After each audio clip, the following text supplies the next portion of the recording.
오늘은 서문학교의 65주년 기념주일입니다.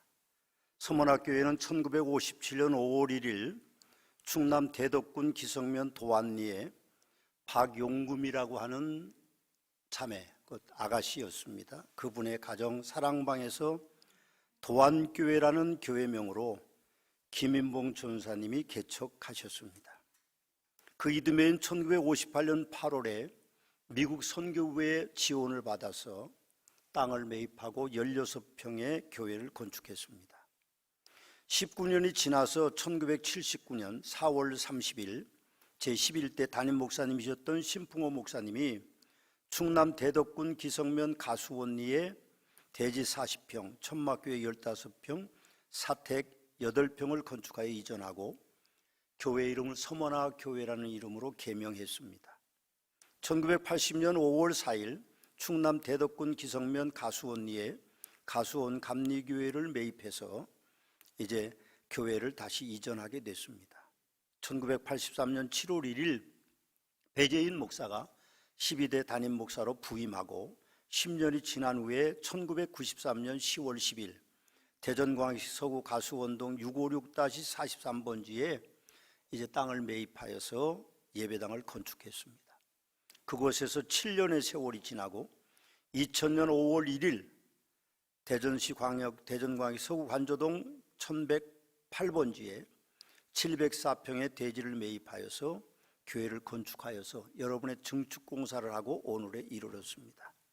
그리고 2003년 수양관을 우리가 매입해서 하늘마을 수양관을 건축하여 오늘에 이르러서 우리가 창립 65주년 기념예배를 지금 드리고 있습니다. 우리 교회는 특별히 창립 65주년을 기념하여서 예배를 드리면서 새로운 일꾼들을 세웁니다. 공동담임 목사와 새로운 항존직분자들 세우는데 그분들께 부탁드릴 것이 있습니다. 공동담임 목사는 하나님을 두려워하여 하나님의 뜻을 먼저 구하고 성도들을 내 몸같이 사랑하는 목사가 되어야 될 것입니다. 고린도전서 4장 1절 말씀에서 4절 말씀을 보면 사람이 마땅히 우리를 그리스도의 일꾼이요 하나님의 비밀을 맡은 자로 여길지어다. 그리고 맡은 자들에게 구할 것은 충성이니라. 너희에게나 다른 사람에게나 판단 맡는 것이 내게는 매우 작은 일이라. 나도 나를 판단하지 아니하노니 내가 자책할 아무것도 깨닫지 못하나 이로 말미암아 의롭다함을 얻지 못하노라. 다만 나를 심판하시리는 주신이라는 말씀을 공동담임 목사는 잊지 말아야 될 것입니다. 오늘 또 임직되신 항존직분자들이 계십니다. 장로님들, 또 우리 안수 집사님들, 권사님들, 명예권사님들 52분이 항존직분자가 되시는데 그분들이 매일 성경을 규칙적으로 읽으셔야 됩니다. 물론 분량에 대한 말씀을 드리지는 않습니다. 그러나 매일 손끝에서 성경을 놓지 마시고 매일 기도하는 것을 잊지 마시고 모든 예배를 소중히 여겨서 빠짐없이 예배에 참석하셔야 됩니다. 또 교회에서 직분에 맞는 사역을 열정적으로 잘 감당하시고 11조와 봉헌물을 하나님의 성전에 온전히 드리셔야 됩니다. 그리고 교회의 권위에 온전하게 순복하셔야 되고 성도들을 사랑으로 잘 섬겨주시기를 부탁의 말씀을 드립니다. 그분들께는 마태복음 11장 28절에 30절 말씀을 드리는데 수고하고 무거운 짐진 자를 다 내게로 오라. 내가 너희를 쉬게 하리라. 나는 마음이 온유하고 겸손하니 나의 멍에를 메고 내게 배우라. 그리하면 너희 마음이 쉼을 얻으리니 이는 너 멍에는 쉽고 내 짐은 가벼움이라 하는 말씀입니다. 아멘입니다. 저는 오늘 서문화교회 목사로 39년을 심호하면서 교회 부흥만을 위해서 전념하여 살았습니다. 그 이유는 서문화교회가 39년 전에는 성도의 숫자가 매우 적었고 너무 가난한 교회였습니다. 그래서 교회 부흥만이 서문화교회와 성도들과 제가 살아남는 길이었기 때문에 교회 부흥만을 위해서 전념했습니다. 교회 부흥 사명과 사역은 매우 어려운 것이었습니다. 물론 저의 능력도 부족했던 것을 고백합니다. 물론 부흥을 위해서 몸부림치는 일에 부작용도 많았습니다만 오늘의 서문화교회가 세워진 것은 하나님의 은혜였고 나의 나된 것도 하나님의 은혜라고 고백할 수밖에 없습니다. 저는 요즘 이제 39년을 지나면서 요셉의 일생을 담는 성도들이 서문화교회 안에 좀 많았으면 좋겠다, 그런 생각을 하고 있습니다. 성만화교회는 인생 성공이라는 주제로 22년째 새벽기도회와 월상 예배를 계속하고 있습니다.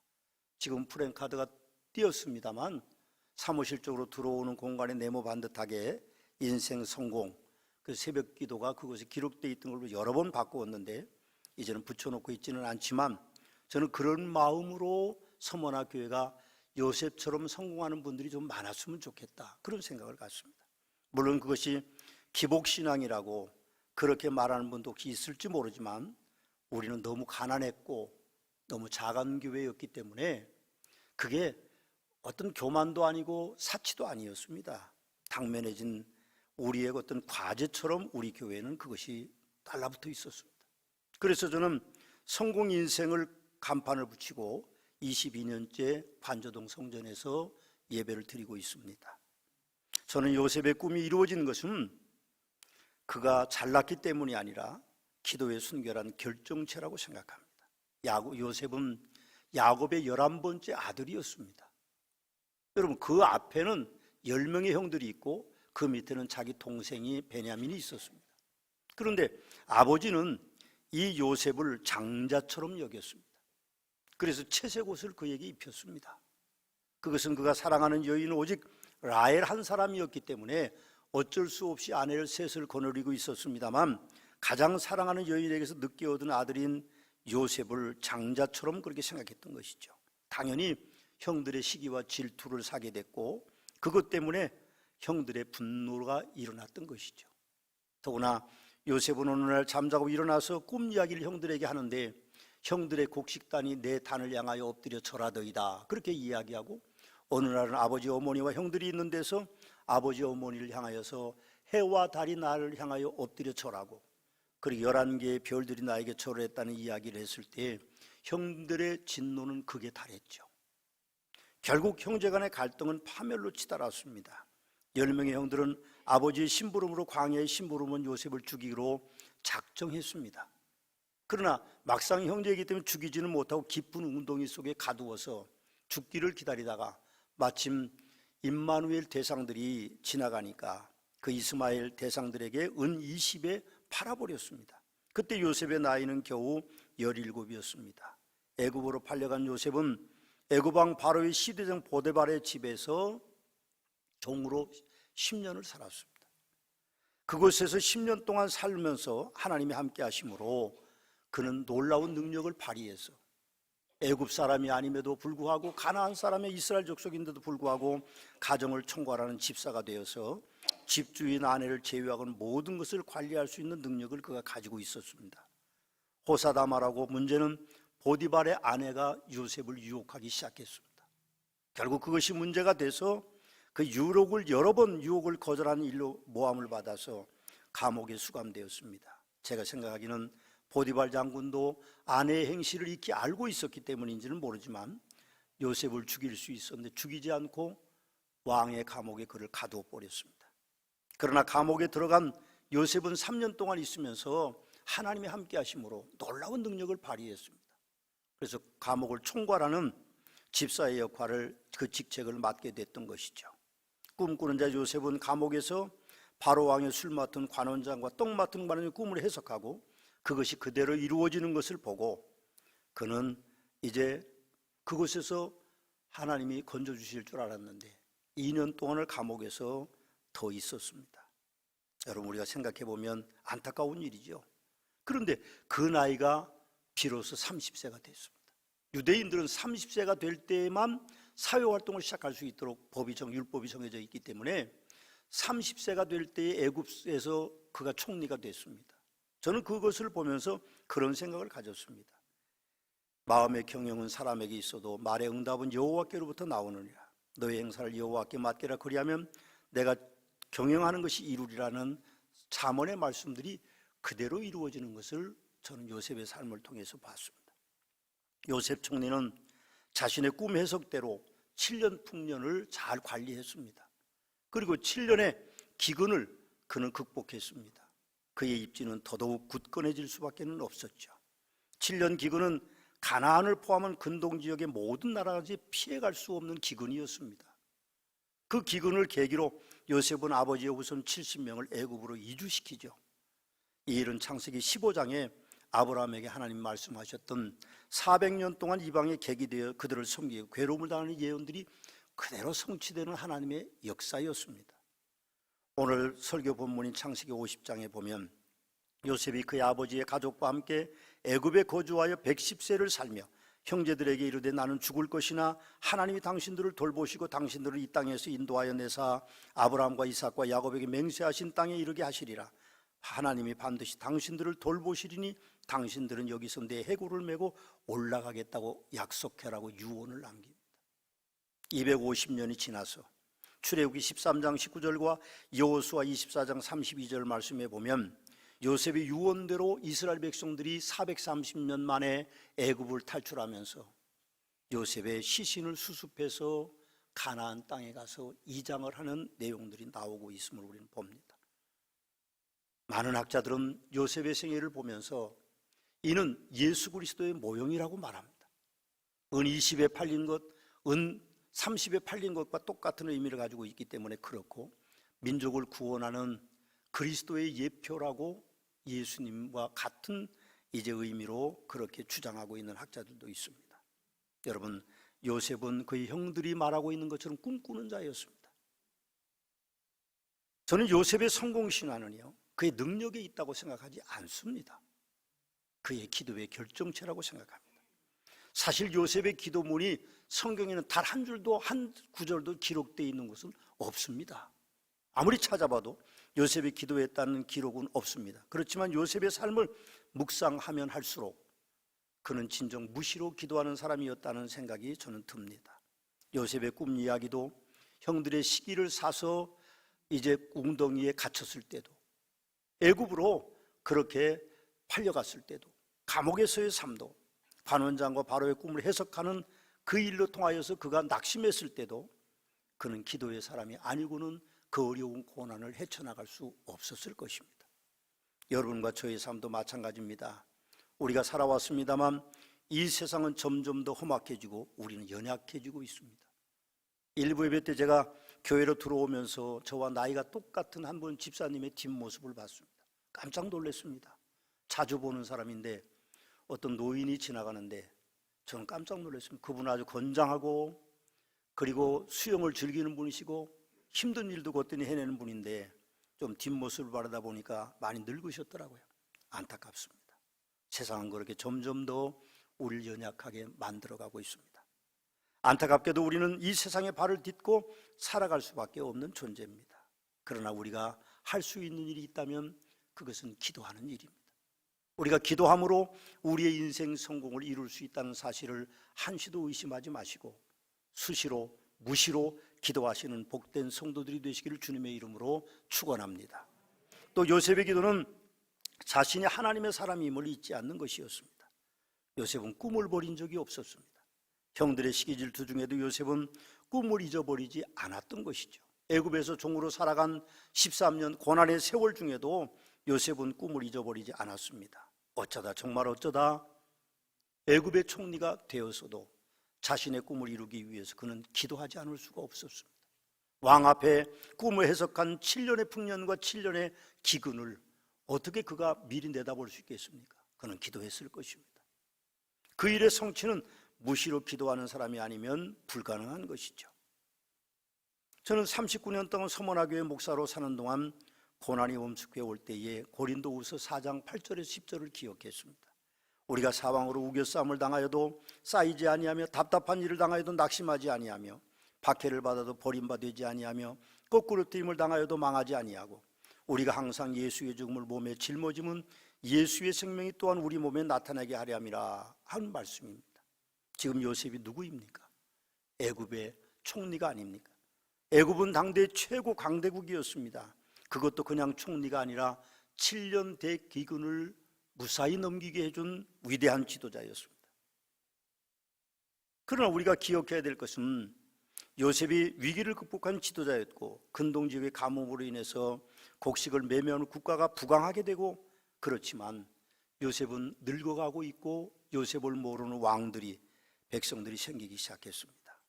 사실은 애굽 사람들이 그를 알아주지 않는 것은 배은망덕함 때문은 아니라고 저는 생각합니다. 본문을 보시면 오히려 잊혀지는 것은 그것은 하나님께서 요셉의 기도를 이루시기 위한 응답이었습니다. 요셉은 애굽 사람이 아닙니다. 그의 겉모습은 애굽 사람처럼 꾸려져 있고 그의 머리에는 애굽의 위대한 관들이 씌워져 있지만 그러나 그는 애굽 사람이 아닙니다. 그걸 잊지 않기 위해서 그는 기도해 왔던 것이죠.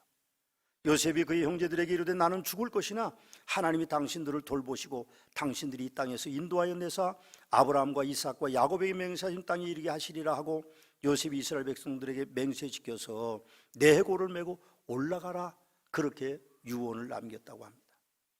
요셉은 110세의 죽음에 그들이 그 몸에 향제를 넣고 애굽에서 입관했지만 우리가 생각해 보면 요셉은 애굽화되어 있었지만 그의 본심은 애굽 사람이 아니었다는 것입니다. 저는 그런 생각을 합니다. 그분이 만약에 기도하는 사람이 아니었다면 애굽화 됐겠죠. 가나안 땅의 말을 잊어버리고 애굽 말만 했을 것이고 가나안 땅의 그 초라함을 잊어버리고 그는 애굽의 화려함에 묻혀 살았을 것입니다. 다시는 가나안 땅으로 돌아가고 싶은 기억조차도 그런 추억조차도 그에게는 없었을 것입니다. 그러나 그는 애굽 사람이 아닌 이스라엘 사람이었습니다. 그래서 그는 끊임없이 기도해 왔을지도 모릅니다. 저는 예수님의 보혈로 거룩하게 된 소망학교 성도님들이 요셉처럼 그렇게 세상에서도 성도라는 이름을 잊지 않고 살아가시는 아름다운 축복이 있게 되시기를 주님의 이름으로 축원합니다. 또 요셉의 기도는 하나님의 뜻에 복종하기 위한 기도였습니다. 제가 요셉의 삶을 살펴보면서 요셉의 삶에 머리가 숙여졌습니다. 제가 생각대로 안 되면 저는 순종하기는커녕 화가 먼저 납니다. 내 생각대로 안 되면 말입니다. 나만 그럴까요? 아마 그렇지는 않을 것입니다. 모든 사람들이 자기의 생각대로 되지 않으면 화가 날 것입니다. 그러나 요셉은 하나님의 꾸게 하신 꿈과 다르게 형들이 절하기는커녕 웅덩이에 갇혀버리고 장사꾼들에게 은 20에 팔리고 보디발 장군 집에서 10년을 고생하고 죄짓지 않으려고 몸부림쳤는데 모함받아 오그려 감옥에서 3년을 고생하고 술 맡은 관원장을 복권시켜 주었는데도 그것을 기억하지 않고 약속을 잊어버리는 그 광경을 그는 기억하면서도 요셉은 오히려 하나님의 그 오랜 계획의 불만과 불평으로 삐딱선을 타지 않고 순종했던 것을 저는 봅니다. 그 동기가 어디에 있었을까요? 그것은 기도하기 때문이었을 것입니다. 만약 요셉이 기도하는 사람이 아니었다면 그는 충분히 불만 불평으로 가득 찬 사람이 됐을 것이고 불만을 폭로해서 형들이 애굽에 왔을 때 형들에게 채찍을 들었을 것입니다. 요셉의 삶을 살펴보면서 재미있는 기록이 두 가지가 있었습니다. 하나는 아버지 야곱에게 두 아들이 축복받는 이야기입니다. 아버지 야곱이 이삭과 형 에서를 속이고 강도와 같은 방법으로 축복을 가로챘습니다. 그런데 야곱은요, 자기 손주들을 데리고 왔을 때에 축복해 주는데 이상하게 손을 어긋맞게 기도하는 겁니다. 요셉이 장자와 차자를 데리고 와서 아버지의 오른쪽 손이 장자에게 올려지고 아버지의 왼손이 차자에게 올려지기를 원해서 가서 무릎을 꿇고 앉혔는데 이상하게도 죽음을 앞둔 야곱은 손을 어긋맞게 장자에게는 왼손으로 차자에게는 오른손을 얹었습니다. 아버지 그거 아닙니다 하고 손을 뿌리쳐서 이렇게 얹었는데도 그렇게 하지 않고 알았다 난 안다 그러면서도 여전히 그렇게 기도했습니다. 오늘 22절 말씀 본문에도 보면 차자가 장자의 이름으로 나오는 것을 보고 장자가 차자의 이름으로 늦게 언급되는 것을 우리가 보면서 그것이 결국 하나님의 뜻이 아닌가 그런 생각이 납니다. 또 다른 한 가지 재미있는 이야기는 아버지의 장례식을 치르고 나서 형들이 요셉에게 와서 말하는 것입니다. 아버지가 돌아가시기 전에 요셉 네가 우리를 해하지 말라고 말씀하셨다 그렇게 이야기합니다. 실제로 그랬는지는 알 수는 없습니다. 그러나 형들이 두려워서 이제 아버지가 세상을 떠났기 때문에 동생 요셉이 자기들을 해할 것을 그들은 두려워했던 것이죠. 그때 요셉이 뭐라고 말합니까? 두려워하지 마소서 내가 하나님을 대신하리까 당신들이 나를 해하려 하였으나 하나님은 그것을 선으로 바꾸사 오늘과 같이 많은 백성의 생명을 구원하게 하시려고 나를 이곳으로 인도했다 그렇게 말하면서 그들을 위로합니다. 여러분 생각해 보면 요셉이 행한 그 일들은 기도하는 사람이 아니고는 이룰 수 없는 일입니다. 지금도 아마 여러분의 가슴 속에 형제 자매가 원수처럼 지내는 분들이 계실 겁니다. 재산 문제로 여러 가지 사연으로 그렇게 지내는 분들이 계시지만 역사는요, 내가 만들어가는 거 아니고 여러분의 형제들이 만들어가는 것이 아니라 하나님이 만들어 가십니다. 그렇기 때문에 우리가 하나님 앞에 하나님의 뜻을 구하면서 하나님 앞에 우리가 기도하는 삶을 살아야 됩니다. 하나님의 그 역사에 우리는 순복하고 그 역사에 그대로 따라가는 삶이 축복된 삶이라는 걸 기억하십시오.